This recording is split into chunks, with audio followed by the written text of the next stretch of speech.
So in this video I'm going to show you 5 stitches to embroider letters with. This is the express version. If you want to see the full length version with lots of details and hints and tips about how to start and finish, you can check that out in the card on the top right of the screen there. Otherwise, grab a cup of tea and enjoy these stitches.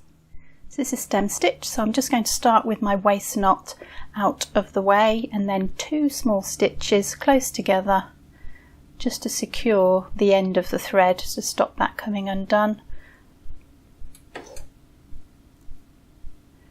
And then I'm going to start at the bottom of my row and I'm going to work upwards, taking a small stitch and then creating a loop. Now my loop is going to the right and I'm coming back up between those 2 points with my needle. So loop to the right, back up in the middle, pull it tight through to the back and then pull the rest of the thread tight. So forward stitch, loop to the right, up in the middle of those 2 points and pull it straight. Loop always goes to the right for stem stitch as you work upwards. So you can see my needle in the middle of those 2 points. Take the needle straight down, loop to the right, needle up in the middle. Best to pull it through to the back first, it's better for the tension. So just coming to the end.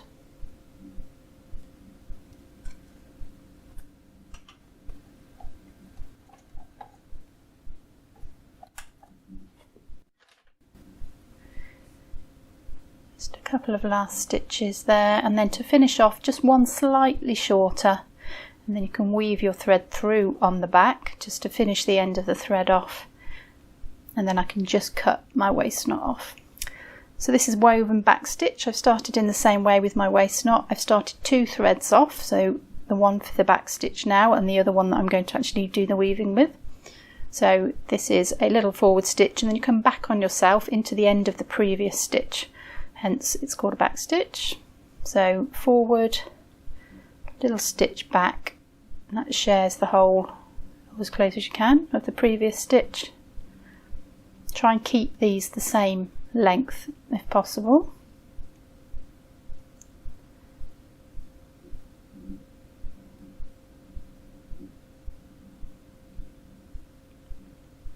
Just coming to the end, so just a couple of more stitches.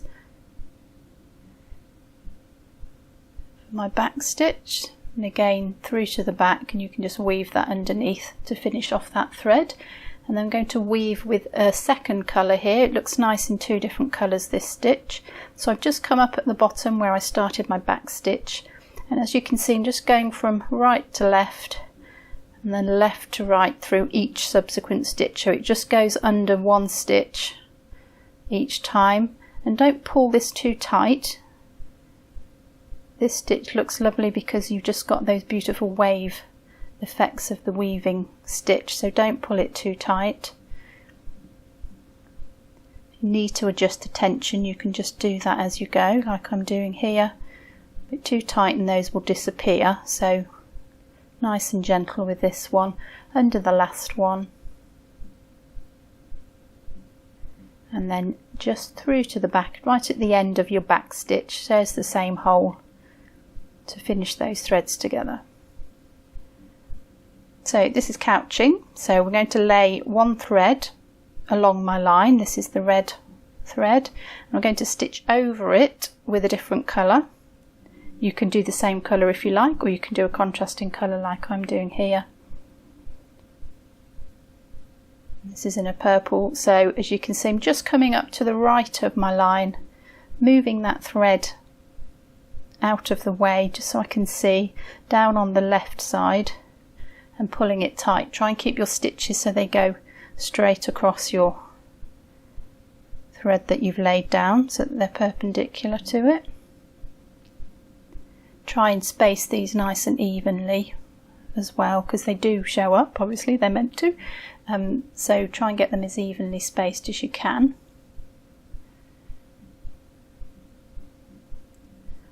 And keep it nice and straight all the way up. Now you can do one more thing with this just to make it a little bit more decorative. you can start to pull out this thread underneath that you're stitching over, and just pull up the tension on it a little bit and make those a bit loopy. You get like a puffy couching effect, which can look really pretty and add a bit of dimension to it. You have to do a bit of fiddling with it just to get the puffiness even throughout the stitch. And as you'll notice, I haven't secured the end of this red thread. I've left that loose in order that I can do this and I can pull it up. But it's best to put a few stitches in and then pull that thread. I found that's the easiest way to do it. And then I'm going to go back into just an ordinary couching for the end part. So just pulling it down all the way. Now I'm not pulling on that red thread, don't need to have any tension on that. Just make sure it's lying in the right direction along the line. And don't stitch too close to the end with the couching thread, the one you're going over the top with. Just evening out those sections in the centre. So take my red through to the back to finish off. So this is a cable chain stitch, so this is like a chain stitch with an extra little wrap in the middle that gives it a sort of a link. So up and down in the same hole to start, back up through the loop to make my first chain. Now thread in the direction you're going, weave it round the needle once. The needle goes back into the fabric next to that first chain, make another loop, come up inside that loop to make another chain. So thread in the direction you're going, needle goes under from left to right, so you're wrapping that thread around the needle once, needle goes back down at the end of the chain and back up through the loop. Just tension that carefully so you don't lose the chain by pulling it too tight. So wrap the thread around the needle, back through to the back, close to that previous chain, make a loop, back up through the loop. Again, try and make these a nice even length if you can. Looks really pretty in this variegated thread.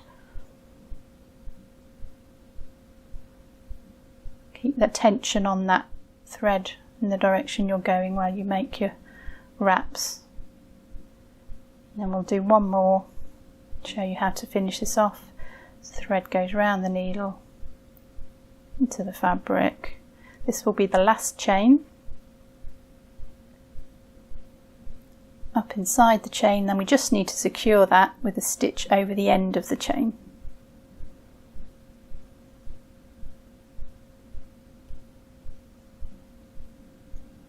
So this is our last stitch. This is Palestrina stitch. It's quite a complicated one, but it's got very defined movements to it. So it starts off with a straight stitch, and you can see that it's at a slight angle to the right. So I've come up to the left of that. I'm just going to slide my needle under that first stitch.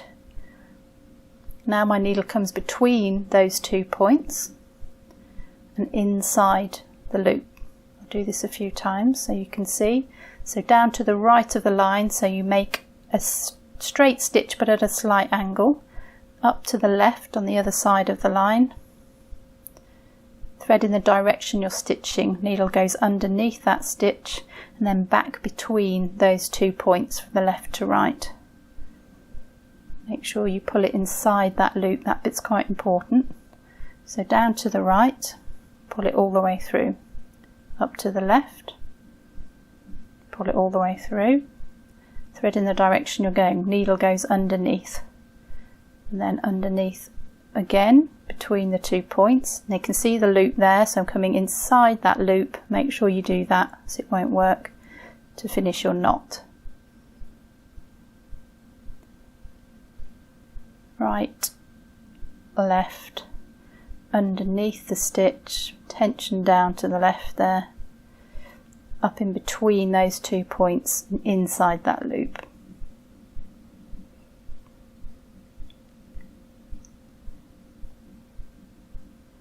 Inside the loop. If you don't get the loop, it won't look like that.